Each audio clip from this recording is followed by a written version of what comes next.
അസ്സലാമു അലൈക്കും. കാലിക്കറ്റ് ഫ്ലേവേഴ്സിലേക്ക് എല്ലാവർക്കും വീണ്ടും സ്വാഗതം. ഇന്ന് നമ്മൾ നല്ല മട്ടൺ സ്റ്റൂ ആണ് ഉണ്ടാക്കാൻ പോണത്. കുട്ടികൾക്കും അതുപോലെ തന്നെ മുതിർന്നവർക്കും ഒരുപോലെ ഇഷ്ടപ്പെടുന്ന നല്ലൊരു കറിയാണിത്. അപ്പോൾ നമുക്ക് വേഗം തന്നെ സ്റ്റൂ ഉണ്ടാക്കാം. ബിസ്മില്ലാ. അപ്പോൾ നമുക്ക് നല്ല മട്ടൺ സ്റ്റൂ ഉണ്ടാക്കാൻ തുടങ്ങാം. ഞാനിവിടെ ഏകദേശം 1 കിലോ മട്ടൺ എടുത്തിട്ടുണ്ട്. ഇത് ഞാൻ കുറച്ച് വിനീഗറും ഉപ്പും പിന്നെ കുറച്ച് മൈദപ്പൊടിയൊക്കെ ഇട്ടിട്ട് നന്നായി കഴുകിയെടുത്തതാണ്. നമ്മൾ ഈ സ്റ്റൂവിന് ഇറച്ചി എടുക്കുമ്പോൾ നല്ല എല്ലുള്ളതും പിന്നെ അതുപോലെ തന്നെ നല്ല നെയ്യുള്ള ഇറച്ചി നോക്കിയെടുക്കുക. എന്നാലേ നമ്മളെ ഈ സ്റ്റൂ നല്ല ടേസ്റ്റ് ഉണ്ടാവുള്ളൂ. ഞാനൊരു പ്രഷർ കുക്കർ എടുത്തിട്ടുണ്ട്.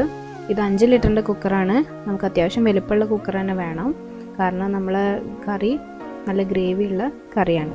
ഇതിലേക്ക് കുറച്ച് എണ്ണ ഒഴിച്ചു കൊടുക്കുന്നുണ്ട്. വെളിച്ചെണ്ണയിൽ ഉണ്ടാക്കാൻ ശ്രദ്ധിക്കുക, അപ്പോഴാണ് നമ്മളെ കറിക്ക് നല്ലൊരു ടേസ്റ്റ് കിട്ടുക. ഓയിൽ ഏകദേശം ചൂടായിട്ടുണ്ട്. അപ്പോൾ ഞാനിതിലേക്കൊരു 1/2 ടീസ്പൂൺ ഉലുവ ചേർത്തിട്ടുണ്ട്. ഉലുവ ഒന്ന് പൊട്ടി തുടങ്ങുമ്പോൾ നമുക്ക് ഉള്ളി ചേർക്കാം. ഞാനൊരു മീഡിയം സൈസുള്ള സവാളാണ് എടുത്തിട്ടുള്ളത്. നിങ്ങളുടെ കയ്യിൽ വലിയ ഉള്ളിയാണെങ്കിൽ അതിൻ്റെ പകുതി ചേർത്താലും മതി. ഇതിൻ്റെ കൂടെ തന്നെ 1 ടേബിൾ സ്പൂൺ പച്ചമുളക്, ഇഞ്ചി, വെളുത്തുള്ളിയും കൂടി ചതച്ചത് ഞാൻ ചേർത്ത് കൊടുത്തിട്ടുണ്ട്. ചതക്കുന്ന കൂട്ടത്തിൽ ഞാനൊരു 2 പച്ചമുളകേ ചേർത്തിട്ടുള്ളൂ.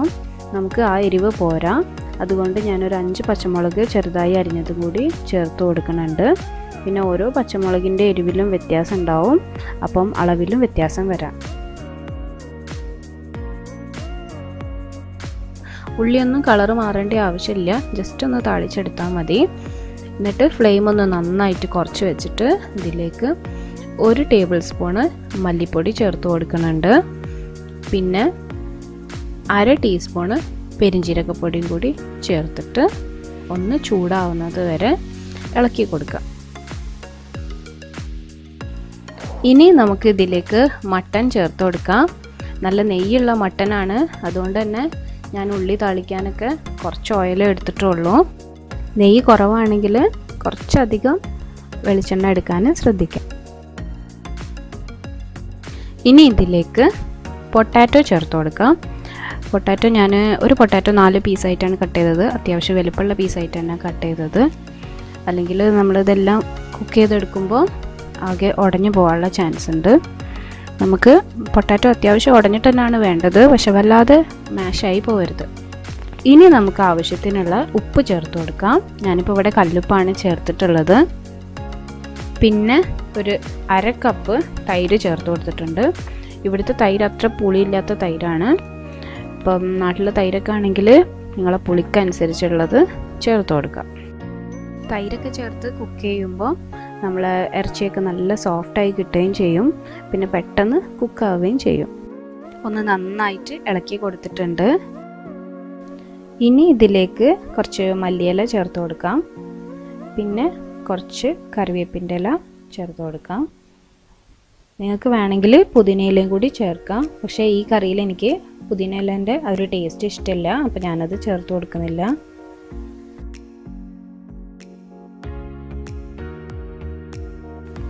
അതെല്ലാം കൂടി നന്നായിട്ടൊന്ന് മിക്സ് ചെയ്തെടുത്തിട്ടുണ്ട്. ഇനി ഇതിലേക്ക് ഒരു ചെറിയ കഷ്ണം പട്ട, പിന്നെ ഒരു 2 ഏലക്കായ അതും കൂടി ചേർത്തിട്ടുണ്ട്. ഇത് ഞാൻ ആദ്യം ചേർക്കാൻ മറന്നതാണ്. നമ്മൾ ഉലുവ പൊട്ടിച്ചെടുക്കുന്നതിന് മുമ്പ് തന്നെ ഒന്ന് പൊട്ടിച്ചെടുത്താൽ നല്ലതായി. ഇപ്പോൾ മട്ടണിനൊക്കെ അത്യാവശ്യം വെള്ളം ഇറങ്ങി വന്ന് തുടങ്ങിയിട്ടുണ്ട്. എന്നാലും ഞാനൊരു 1/4 കപ്പ് വെള്ളം ഒഴിച്ചു കൊടുക്കുകയാണ്. നമ്മളെ മട്ടനൊക്കെ വേവാനുള്ള വെള്ളം മട്ടനിൽ തന്നെ ഉണ്ട്. വെള്ളം ഒഴിച്ചിട്ടില്ലെങ്കിലും പ്രശ്നമില്ല. ഇപ്പോൾ നമ്മളെ പരിപാടികളൊക്കെ ഒരുവിധം കഴിഞ്ഞു. ഇനി നമുക്ക് പ്രഷർ കുക്കറിൻ്റെ മൂടിയിട്ടിട്ട് നന്നായിട്ട് വേവിച്ചെടുക്കാം.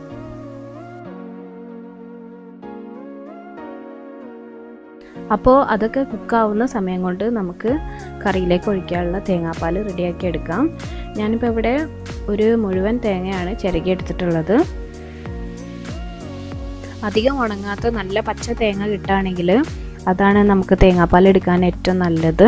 നമ്മളെ കറിക്ക് നല്ല ടേസ്റ്റ് ഉണ്ടാവുകയും ചെയ്യും. പക്ഷേ ഇവിടെ അത്ര നല്ല തേങ്ങ കിട്ടുമൊന്നുമില്ല, ഉള്ളതുകൊണ്ട് വെച്ച് നമുക്ക് അഡ്ജസ്റ്റ് ചെയ്യാം. ഇതിലേക്ക് 1 കപ്പ് കുറച്ച് ചൂടുള്ള വെള്ളം ഒഴിച്ചു കൊടുക്കുന്നുണ്ട്. എന്നിട്ട് ഇതൊന്ന് അരച്ചെടുത്തിട്ട് വരാം. അപ്പോൾ ഞാനതൊന്ന് അരച്ചെടുത്തു. ഇനി നമുക്ക് പാലെടുക്കാം. എനിക്ക് ഈ തേങ്ങാപ്പാൽ എടുക്കുന്ന കാര്യം കുറച്ച് മടിയുള്ള കാര്യമാണ്. അപ്പോൾ ഞാൻ ഇങ്ങനെയാണ് ചെയ്യുന്നത്. ഞാനൊരു നല്ലൊരു വൃത്തിയുള്ള തുണി എടുത്തിട്ടുണ്ട്. അതിലേക്ക് ഈ അരപ്പ് ഒഴിച്ചു കൊടുക്കുകയാണ്. എന്നിട്ട് ഇതങ്ങോട്ട് പിഴിഞ്ഞെടുക്കും. നമ്മൾ തേങ്ങാപ്പാൽ എടുക്കാൻ വേണ്ടി തേങ്ങ അരക്കുമ്പോൾ നമ്മൾ കറിക്കൊക്കെ അരക്കുന്ന പോലെ നല്ല പേസ്റ്റായിട്ടൊന്നും അരക്കേണ്ട ആവശ്യമില്ല.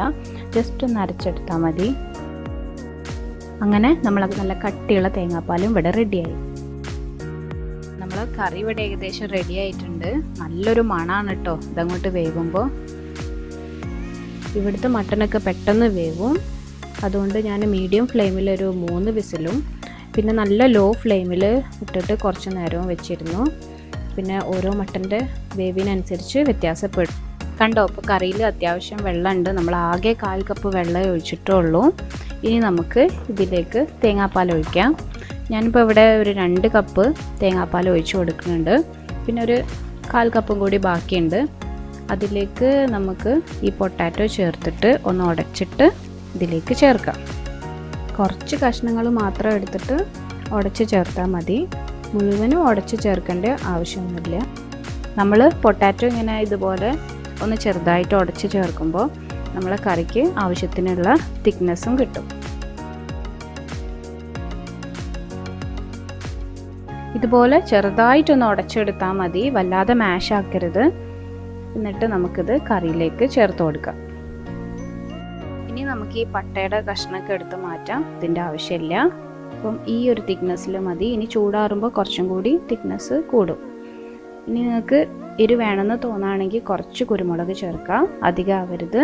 അധികമായാൽ നമ്മളെ കറിൻ്റെ ആ ഒരു കളറ് പോവും. ഇനി ചെറുതായിട്ടൊന്ന് ചൂടാക്കിയെടുക്കാം. ഇപ്പോൾ കറി ഏകദേശം ചൂടായി, ചെറുതായിട്ട് തിള വന്ന് തുടങ്ങിയിട്ടുണ്ട്. ഞാൻ അടുപ്പ് ഓഫ് ചെയ്തു. ഇപ്പോൾ ഞാനൊന്ന് ടേസ്റ്റ് ചെയ്ത് നോക്കിയപ്പോൾ എനിക്ക് കുറച്ച് പുളി കുറവുള്ള പോലെ തോന്നി. അപ്പോൾ ഞാൻ കുറച്ച് ലെമൺ ജ്യൂസ് ഒഴിച്ചു കൊടുക്കുകയാണ്. ഇവിടുത്തെ തൈര് അത്ര പുളിയില്ലാത്തത് കൊണ്ടാണ്. പിന്നെ കുറച്ച് മല്ലിയിലയും കൂടി ചേർത്തിട്ടുണ്ട്. ഇത്രയേ ഉള്ളൂ പരിപാടി. എളുപ്പത്തിൽ തയ്യാറാക്കാൻ പറ്റുന്ന നമ്മളെ മട്ടൻ സ്റ്റൂ ഇവിടെ റെഡി ആയിട്ടുണ്ട്. ഇത് നമുക്ക് നേരിയ പത്തിരി, വെള്ളപ്പം, ഇടിയപ്പം, പിന്നെ നല്ല നെയ്ച്ചോറ്, ഇതിൻ്റെയൊക്കെ കൂടെ നല്ല ബെസ്റ്റ് കോമ്പിനേഷനാണ്. തീർച്ചയായിട്ടും നിങ്ങൾക്ക് എല്ലാവർക്കും ഇഷ്ടപ്പെടും. നിങ്ങളെല്ലാവരും ട്രൈ ചെയ്ത് നോക്കണം. എന്നിട്ട് നിങ്ങളെ ഫീഡ്ബാക്സൊക്കെ എന്നെ അറിയിക്കണം. പിന്നെ നിങ്ങൾ എൻ്റെ ചാനൽ ആദ്യമായിട്ടാണ് കാണുന്നതെങ്കിൽ ഒന്ന് സബ്സ്ക്രൈബ് ചെയ്യാനും കൂടി ഞാൻ ഓർമ്മിപ്പിക്കുന്നു. ഇൻഷാ അല്ലാഹ് ഇനി നല്ലൊരു റെസിപ്പിയുമായിട്ട് അധികം താമസിയാതെ തന്നെ കാണാം.